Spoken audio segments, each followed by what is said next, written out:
Welcome to the Weightlifting.ai Podcast. I'm your host, Max Ada. I am joined by Joshua Gibson.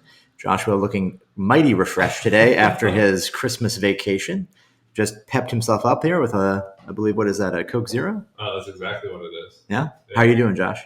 Doing pretty well. Yeah. This is episode number 5, 3.0. Yep. We had a couple of technical issues there in the beginning. Had to restart this a few times, but no one will ever know that.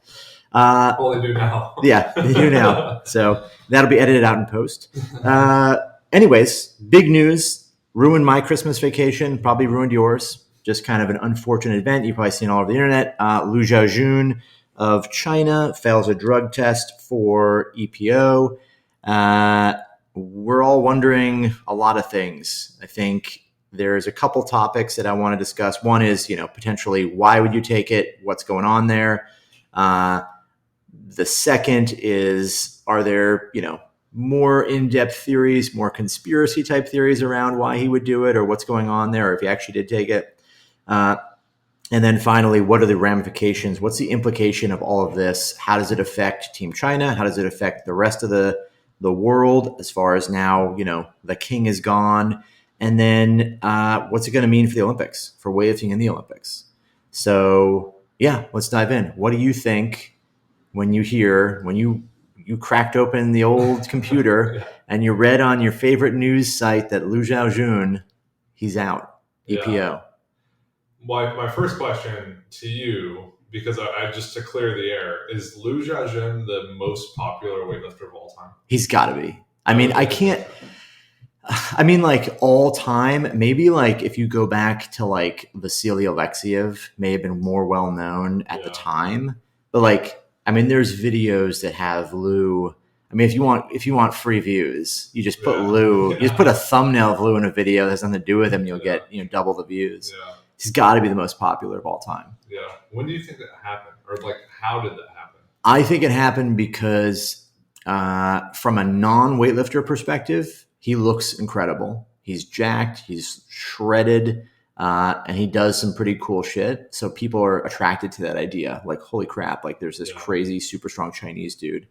And he was kind of the first of that. Obviously, there's Tian Tao and Shi Jiang, and those guys are amazing in their own right, as amazing as him. But he was kind of before them. Yeah. And so when Lu kind of blew up on the scene, there really wasn't other Chinese lifters that were shocking the world or had that sort of cool characteristic, the gold shoes, the personality. He brought his coach up on stage after winning, right? Stuff like that, where it's kind of a little bit of that stuff kind of pole vaulted him into the spotlight, and then he started blowing up. That's my guess. Yeah. So, that was probably all around, I don't even know, 2012? Yeah. 13? Yeah. Yeah. And so he just became wildly popular. And now he's sanctioned. Now he's disgraced. Well, he has an adverse analytical finding for his A sample, I imagine. Yeah. I'm guessing he's going to appeal it. They're probably going to test the B sample. Maybe the B sample comes back negative. Yeah. Who knows? That would be an incredible turn of events. Yeah. Do you think this actually tarnished his reputation at all? That's a good question. I wonder about that because the backlash doesn't feel that strong. Yeah, it's weightlifting is not a wildly popular sport in China. I don't think there's droves of people compared to the size of China, right? There's not, weightlifting doesn't have as many views as the World Cup, the Super Bowl. Yeah. So, how much that affects it. I also think there's definitely a mentality in the world. Let's say you're a huge football fan. God, I'm going to forget his name. Dude got popped for nandrolone 2 or 3 times, or at least got popped once. Sean Merriman. Oh, yeah. Remember? And he got popped for nandrolone, and he got suspended for 4 games. Yeah. And you're it was an accident, right? As a casual fan, you're probably oh, no, whatever, probably shouldn't have been doing steroids, buddy. Come on, clean it up. Yeah. To those of us in the know, right, we know what's going on. Yeah. I think there's probably that effect for weightlifting for someone like Lu, where it's he failed for this drug and it was an accident and he didn't mean to take it and bad supplements or whatever other excuse there is. Well, he's not going to say otherwise. Yeah, he wouldn't come out and say, yes, I've been a chronic doper. Yeah, I'm cheating. Yeah, I've been cheating. I've been cheating for 12 years. No, you guys got me. You got me. I've been cheating for a long time. I'm surprised you didn't catch me earlier. Right. So I don't know how much that'll affect his reputation. I also don't know how much that matters to his reputation.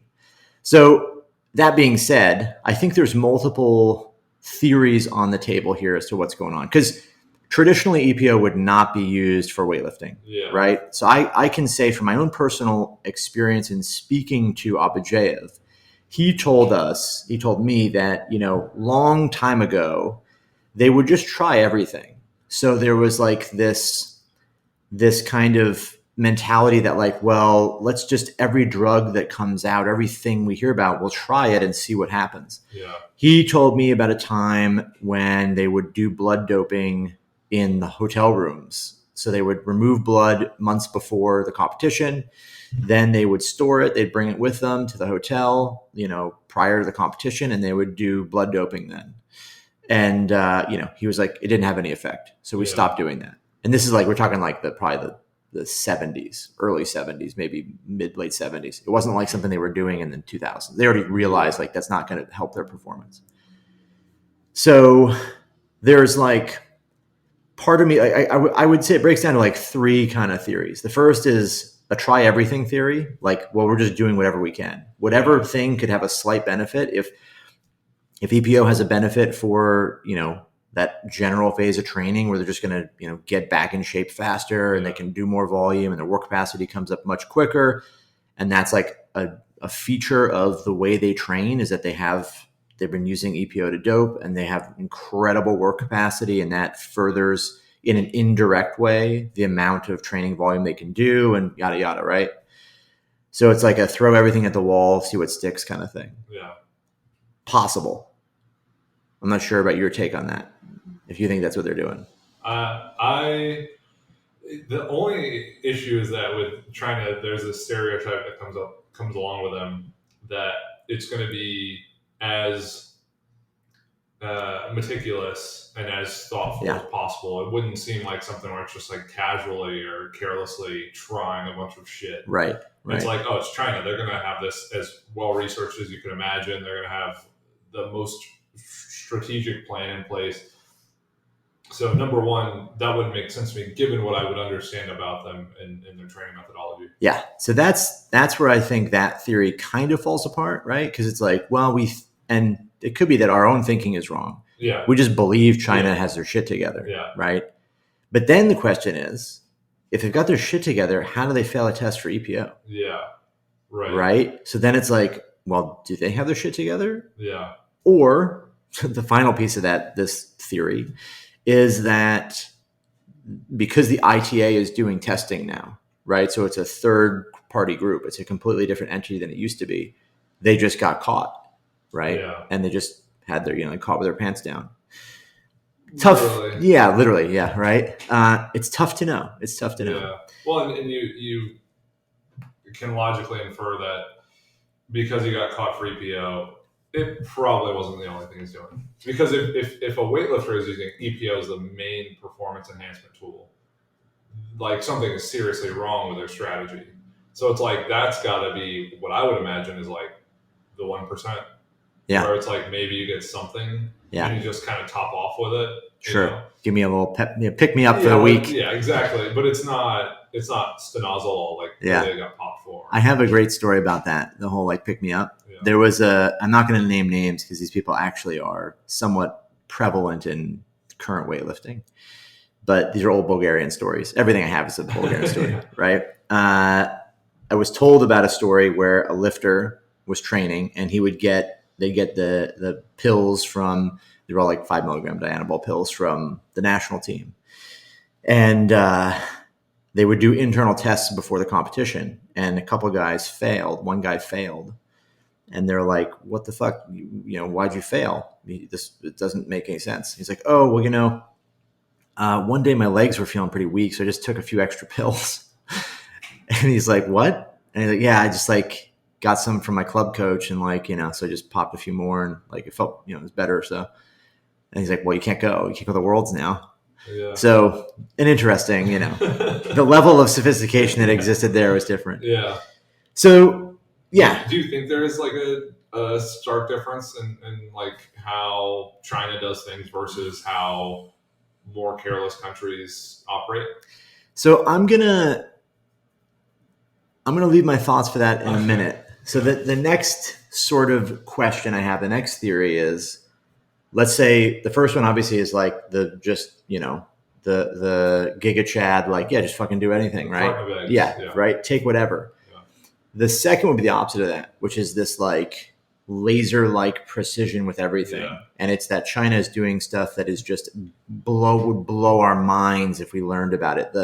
All of the conspiracy stuff that you used to hear a lot in the US, like the coaches would get together and be like, it's like designer steroids coming out of secret labs in China, or, gene doping, or they're using stem cells, and this is like this, like, what's the most insane, shit. There's twins, and the twins, are the ones doing the testing. That then is the theory that like they're using EPO, and it is it's critical to this meticulous Rube Goldberg doping machine that exists. In which case, it's like, oh, the EPO is critical, or it plays enough of a role that it's worth the risk of possibly getting detected. Right. It's actually hard to detect, right? It's got a very short window, like 3 to 7 days, I think, to actually catch someone, right? So it could be that like they've just never caught anyone for it because they've been, good enough about not doing it.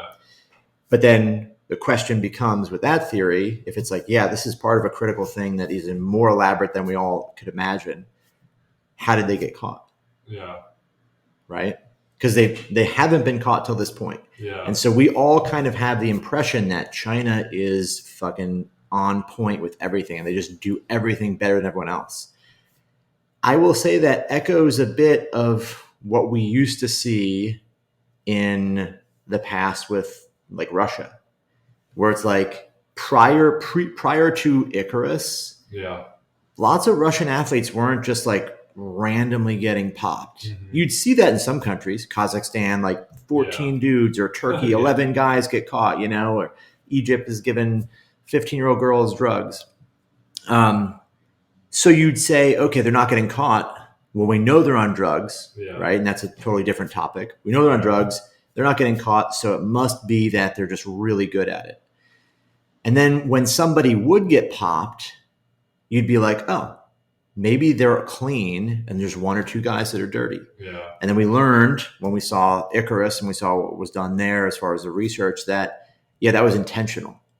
They would have a guy who maybe like was really good or super strong, but didn't live up to his potential, and they would sacrifice that guy. And they'd be like, no, just, throw him to the wolves. Like, he wasn't quite there. Yeah. So the question then becomes, sort of piggybacking on this theory that they're really good, and they're so fucking good that you won't fail a test unless they want you to fail a test. Yeah. People have speculated Lu was sacrificed. Yeah. Thoughts? I mean, that actually seems like a viable option, especially given where he's at in his career, where he's kind of on the way out. And it almost creates more complication with him competing than it does anything else. And it could be, here, throw something else in the mix. It could be that it's not a higher up decision. Yeah. It could be that it's a decision made by a competing sect in that organization, right? Yeah. Maybe the Xi coach crew, maybe there's a political divide that we don't know of that, maybe encouraged this or lobbied for this, or potentially just, fucking doped him, right? Yeah. What do you think? My initial thought is what's the simplest explanation, which is that the old Occam's razor. Yeah, which is that like everyone's doping. Speaking of Occam's razor, that's our sponsor. Use code 8-10. Yeah, 8-10 for all your shaving needs. But like the thought would be that he just got caught. Like yeah. And that, I mean, like, and then you kind of, the extension of that is that everyone is taking something, which like is what you would have imagined. I've got a good story about that. Exactly what you just said. Yeah. So those of you that remember or know or followed me or been around anything I've done for at least the last 7 years, 2015, I had an athlete, Charisse Chan, failed the drug test for trenbolone. Yeah. And I was totally shocked, right? She sent me the thing and I was like, this just seems insane. Obviously she got suspended, got sanctioned. There was a guy in our gym at the time who was a police officer, Oakland police officer. And there was a lot of weird shit that came out around that was talking about like, oh, where'd she get it from? Was it like I think there became an internet thing that was like, she got it from, performing oral sex on her then boyfriend. Yeah. And like, so there's those weirdness around it. Right. Yeah. And being in the middle of that, we were just like, what the fuck's going on? Right. We actually had a lady in our gym who is a scientist who we, eventually found like, okay, she was able to like detect, she was able to deduce basically how much the final amount that she must have taken prior to the drug test based on just a typical dose, right? Right. Just like, oh, you must have been injected with X amount, so many days out because of the half-life. And so there's all this like weirdness and craziness and like speculation, like what's going on, blah, blah, blah. And this cop says, there's only one fact in the whole thing. She had drugs in her body. Yeah. Like that's the only fact you actually have. So like we don't know how it got there, but like it was there and it doesn't happen by accident. Yeah. And so just like you're saying, it's a question of like, okay, like he just was taking it and he got caught. It may just be that simple. Yeah. And I'm sure like the likelihood of it being an error on the testing, testing agency, like so small. Yeah. Have there ever been false positives? I think there's one case of a lifter or an athlete actually getting a positive result turned over. Yeah. And it was a female shot putter, I believe. Yeah. Like that's how few there are. Mm-hmm. Yeah. So it kind of bolsters the case of he obviously cheated. So then the question becomes, again, as you mentioned, like what does this drug have to do in the grand scheme of it all? Right. Yeah. What are your thoughts? Well, I don't know. So my thoughts are that this is an interesting scenario because Lu getting popped for something that like if Lu got popped for testosterone or for any other anabolic agent, we would just be like, they got him. Yeah. But it's this weird drug that you're like, I don't know. That seems odd. It may be that my understanding or our understanding as lay people is that, oh yeah, well, it does make a difference. Yeah. It makes a small difference early in training. He's getting ready for the Olympics, which is years down the road. He just, he wants to build up faster, increase his work capacity, whatever. And that's as simple as that. The other thing that makes me wonder is like, I remember moments in my life when I've had a grandiose vision of like, oh my God, the Bulgarians have the most sophisticated plan in the world.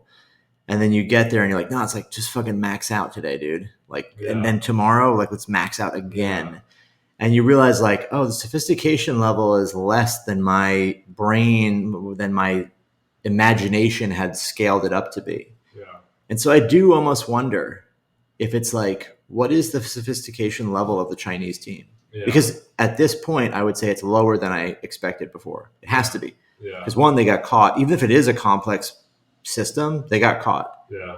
Which seems to be like, well, they're not as good as they seem to be. Right. And the second is like, it could be that it's much more rudimentary than that. Yeah. It could be that it's just like, guys are kind of, there's a method that works. They've all kind of figured that out. And they all do it. Yeah. Well, it would almost have to be something that's not what you would expect, right? Because if it was to be expected, it would have happened. Yeah. It hasn't happened with any of the athletes, many of who are the best in the world. Yeah. Multiple times over. So it's like it couldn't have been a simple, like positive on test or stenazole or whatever it is, like dynamo. Like it couldn't have been that. There's no way. So it had to be this like extraneous thing that's EPO. Yeah. So now the question is sort of a bigger question as it pertains to the team. Does this make China go one way or the other? Is it that China is now like they're on the radar? I mean, they always were, obviously, but like Now it's like, oh, okay, they might be doing a lot of weird stuff. Maybe the testing can get much more aggressive or change in a way. And does that affect like, oh shit, they're all like, well, let's lock it down. Yeah. Let's just lock everyone down. Let's just show up a lot more clean to meets. Like, let's just be more cautious, do as little as we have to. Or is it a matter of like, oh yeah, it was just Lu. Yeah. And like Lu was just like a kind of one-off thing. Because are we going to start seeing other positives from China with EPO or who knows what, right? Yeah. Yeah. I think it's an interesting question. It's like, does this have a snowball effect? Yeah. Or is it just some one-off? But I mean, you can kind of make out that like if they really wanted to pursue it, shit would happen and it'd be just like the Russia situation where everybody just starts getting popped. Yeah. And they're just done. Yeah.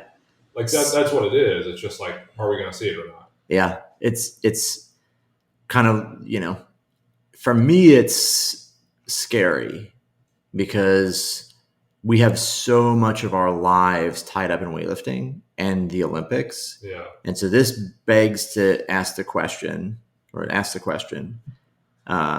does this impact have for the Olympics? Now, it was an out-of-competition test. So on one side, it definitely goes toward the side of, hey, we're cleaning up the sport. Look, we caught the 3-time Olympic champion. He was cheating. Yeah. Right? Which is also a bad sign. It's a bad sign in that they've been catching them, but it's a good sign in that we're catching them out of competition. So the new policies are working. It's a good sign because you're catching people, but you're catching the people who have dominated the sport for 12 years. Right. And are and generate a lot of positivity. And generate them. Yeah, he arguably the most like visible person in weightlifting. Here's a question for you that I don't know if people ask this a lot or what. I think there's like two kinds of audiences to lifting. There's like the young male fan who just wants to see big numbers and doesn't really give a shit about the drugs or even thinks it's cool if, that's great. Yeah. Right. I love watching big lifts. Then there's the other, which is like a person who has to acknowledge that like they're putting in their heart and soul into this and they're getting beat by somebody who's using drugs. Yeah. And you can come up with any kind of social justification, like, because X, Y, and Z, they wouldn't be able to live in some other way or get a job some other way. Right. And so it's like, they have no choice. So they have to, right. In these other countries. And so like, stop complaining about it. Like, that's just the way it is. The question I'm asking is like, does this have a significantly negative impact on the sport of weightlifting from the perspective of maybe the casual observer, but the somewhat less, not super entrenched, the parents of a lifter that might start or something like that, right? Or fans that are like, they got in because they saw Lu, right? And I guess the bigger question really is like, fundamentally, do we care about people using drugs or do we care about people failing drug tests? Because if no one ever failed a test again, I think the IOC would be happy and IWF would be happy, right? But that's just failing, right? So it's like, if they all found some new drug that was undetectable, right? Some whatever gene therapy that you couldn't detect. Yeah. And suddenly there's no more drug positives. The sport's great. Yeah. We have no drug positives. And we had that for a long time. Well, we never had none, but like, it becomes that question of like, are we more concerned that we're like, I guess I'm asking like, are we more concerned that we're going to see a lot of drug positives or more concerned that like lots of people are still, taking drugs? We know they are, but. Well, yeah, the question would always become, it's almost what people want I would imagine is like this trickle effect where it's like one person gets popped and someone else gets popped, but it's kind of like, over a larger span of time, it's kind of like random. It seems like it's just like a chance thing. It's the person who decided. Problem is what's happening is like everybody gets popped all at once. It just looks so bad. It looks terrible. And then it just like gains steam, and then it's like Ilya and Lu and Akayev and like all these huge names. I'm gonna cry. Yeah, You're saying all my heroes. Yeah, Harley Mendez. I don't think he was one, but yeah, take her a little bit. So it's like, okay, well, imagine they stop today. I don't think anyone would assume the sport's cleaned up. I think it would just, the mindset would just switch to, well, they're not testing correctly or testing enough or something. So you can't win. Yeah. Right. Well, so we always say, like, there's no amount of past drug tests that will ever convince someone that you're clean. Right. If they think you're dirty. Yeah. Right. The only way to be, it's like, what is the thing? Like, if you live long enough to become the villain, like the Ian Wilson thing, right? Yeah. How many people thought Ian was on drugs for a decade? Yeah. Right. And then all of a sudden, when he finally fails a drug test, right, it's like, that's the only way to be sure of something. They got him. He had drugs in his body. They got him. And so it must be that his entire career he was. Yeah. And we all probably can, those that are in the sport know, it was basically the end of his career. He did everything. Yeah. He took time off, retired, surgeries, whatever, came back and did it. It was wrong. He still, broke the rules and it was wrong. But we can understand the nuance of it. In a situation where everyone's passing tests, but no one's like. Do you think that could have been the case with Lu? So that I was going to get to this. I'm getting to this point, right? Which I think is way beyond the scope of a podcast designed to talk about training, but it's a bias. Yeah. Where does our bias land? Yeah. Because this is the question I ask: what numbers does somebody have to do for you to believe they're clean? And if there isn't a number, a level, what is the factor that makes you believe it? Yeah. And I think it's probably like some kind of like amalgamation of like cultural bias, what country you're from, probably some racism or something in there, like some latent, like who knows, kind of weird stuff, right? Because it's like if Lu did 162 and 192 as a 73, that's not good. Right. I mean, they're great numbers, but that wouldn't be Olympic champion, right? Yeah. But now if everyone was at that level, would you still think he was clean the whole time? Right. And like, at what point would you have to look at someone and be like, oh, the numbers they're doing are enough to be like they're doping? The wrinkle on top of this, I don't know if you've seen the movie The Truman Show, but it's basically like someone is living. Who's in that? Someone's living. Jim Carrey is the main character, and he's living in this world that's being televised, but he's unaware of it. Yeah. So we're kind of in this Truman Show where they're essentially giving us positive cases that are creating a case for biasing us towards other countries being on drugs. Yep. So it's like, oh, here are all these positive tests from Egypt or from Kazakhstan or some place like that. And it's like, oh, then I'm just going to assume everyone from that place is on right. No one from China has been popped. Therefore, this is a one-off thing or it's some special situation or circumstance. And it's just purely because of the information that's been given. So it's like, who decides what information is given? That decides the bias, and then the bias decides the reaction. Yeah. So it's kind of like, how do you remove yourself from it? Yeah, I think it's probably impossible. I think it's like a situation where it's like, because you couldn't even look at numbers. Right. Like you couldn't just purely be like, well, at some point there's a cutoff. Because what if where's that cutoff? You add 5 kilos, and that's the difference between a world champion and 3rd place or 5th place. And you only know that in context of like how much you know about the sport. Right. So if you know about like Vardanian just fucking crushing it at the Friendship Cup, like that's going to give you different context for like CJ's numbers. Right. But if you only really know CJ and like USA weightlifting, you're like, oh, there's no way CJ's clean. Yeah. And so then you could potentially put yourself in the position of, let's say, a Chinese athlete or a Chinese lifter and be like, oh, like, Lu got caught. He must have been doing something. Yeah. Lu could be the, quote unquote, Ian Wilson of China for them because they may be unaware, right? But, oh my God, they caught him. Like, that's crazy. What a shame. What a bad way to go out, man. Yeah. And just flipped everything around the other way. Yeah. And they could look at their world and be like, because you couldn't say, oh, anyone who's a world champion is probably on drugs. Right. If you're in the US, if you said that, anyone who's a world champion or world medalist is probably on drugs. Think about all the people you're lumping into that. I mean, Mo Chiron's Mo Chiron, Olympic champion.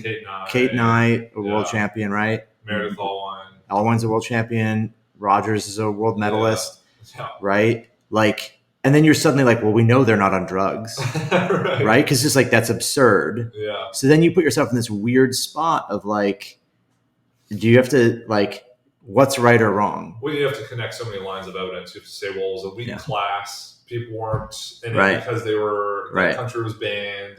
But then all of those possible reasons could be true for Lu. Yeah, exactly. Right? Yeah. But yeah. It's a funny thing. I think it's not simple.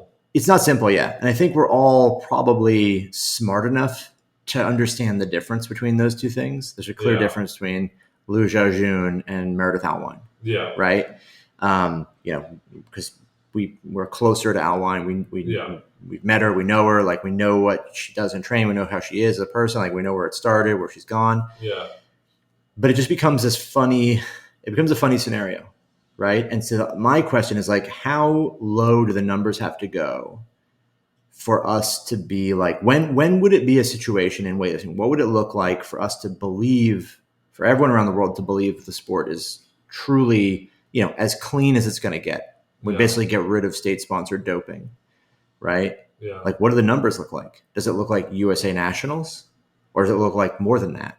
Because the bigger question, I think, implication of this is, what is the ceiling for someone to achieve results, right? And if the ceiling is like, well, you're not gonna beat Lasha clean, that's obvious because those numbers are insane. Yeah. But then how low do you have to go? You have to tick it back down, right? And then you get to this point where it's like, okay, let's say 160, 200, 360 total as a 81, right, is the limit. Well, Harrison did. Right? Yeah. Okay. So we say that's it. Yeah. Well, could Harrison do a little more? If you train differently. Okay, so then the ceiling comes up again. And so it's this question of like, okay, well, where is it? Like, so are we operating off the best case scenario? Yeah, well, we're kind of, it's not going to ever be a clear cut number because that's not possible, right? We wouldn't be able to say, no one can snatch 169.7 kilos. That's the limit, right? Yeah. Anything under that's doable. But it's this funny question of like, where is that range that we could look at and be like, oh yeah, that's it, right? Yeah. That's the like, that's when things get sketchy and kind of fishy. And if it does get super clean, the sport does get super clean, what does that do to competition? Yeah. Is everybody just all of a sudden at very similar numbers? I mean, that's what the Olympics ends up looking like. Right? Yeah. Like you watch the Olympics and you're like, it's one of the most underwhelming competitions of the quad. Yeah, it's not an exciting meet, right? It's not very exciting. Yeah. Well, but I mean, I will say that, to sort of maybe end on this point, those competitions that are very close are exciting. Yeah. Where you have 10 people all doing a 110 snatch, because it ultimately comes down to who's bold enough, like who's good enough to make the lifts, but who's bold enough to take like that extra 1 kilo jump. Yeah. So my thought, and we've kind of talked about this many times before, is like, if weightlifting became super clean and the drugs were gone, the sport could still exist fine without them, because it would just change the entire energy of the sport. And it would be so much more of a super tight battle, like pole vault, right? Where it's like, everybody is like, it's literally like perfect execution and just a tiny bit more ability, tapping into that extra kilo to just take the last lift to win, versus one guy letting everyone else lift and then opening up at a number that no one could even touch, which actually I think, having been a commentator now, professional commentator now for 6 months, having done that, those sessions are much more exciting to commentate on than a session where there's a standout. Yeah. One total, just absolute outlier. Women's super heavyweight's a great example of that. Yeah. But I think sometimes retrospectively, the standouts are the ones that make the best story. Right. Yeah. So, they could. Yeah. It depends, right? Like, it's also like, what you really want in the sport is evenly matched competition. Yeah. Because that's what makes it fun, right? It's like, if everyone's on drugs or no one's on drugs, that's what makes it really exciting. Or whether or not the drugs are not, everyone's close together. So yeah, it's an interesting thing. It definitely makes it makes me sad because I really wanted to see Lu come out and like do some cool shit and just blow up. Did you think he would do that though? I thought personally that they were going to load him up with everything. Oh, they tried. They tried the kitchen sink, right? Like, you got that EPO in the back. They were digging. They pulled a shoebox out from under his bed, and they were like, "What do we got in here? Some trinkets. Here's some EPO. Here's a sponge. Here's a marble. Eat those. Inject this. Just everything." Yeah. I thought it would be a battle. I thought Xi Jinping was going to be a monster, right? Yeah. But I thought Lu is going to be like, it's going to be one of those like, everyone just wants him to fucking win, and he's going to draw on the power of my dreams to fuel his performance. I thought it would be at least exciting. Yeah. But now it's going to be different. Yeah. It's going to be one dude who just throttles everybody, and it's going to be a walk in the park for him up to the Olympics. It could be that the 73s are just like a super boring class all the way through to the Olympics because she just murders everyone with a power clean. Yeah. That'd be a bummer. Yeah. All right. Good talk. Good discussion. I'm still curious to see what happens though. Mm-hmm. So check us out. If you guys are interested in anything we do remote coaching. I know Josh is taking on new clients. If you're interested, where can they find you? You can go to Josh_Phil WL. It's PHILWL on Instagram or philosophicalweightlifting.com. And I myself am doing remote coaching as well. If you're interested in getting coached by me, check out teamada.com or check me out on Instagram, max_Ada. And if you're listening to this, you know about the Weightlifting.ai. Check it out. Best weightlifting app in the world. Well, I just put that post up of Chris Murphy. Oh, yeah. He gave me a little write-up. He snatched 129 kilos because he was lifting in pounds, so he couldn't go 130. So snatched 129. Said he's put 35 pounds on his snatch and Damn. 45 pounds on his clean. Holy in shit. 20 weeks. And that's not like a weak guy. That's he's great. Snatching almost 130. I didn't know he made that much progress. Yeah. Test him for EPO right now. He's on the kitchen sink. He's on the Lu Xiaojun program. Brought to you by a pharmaceutical company. Occam's Razors. All right. Take care. And outros are not my thing yet. See you later.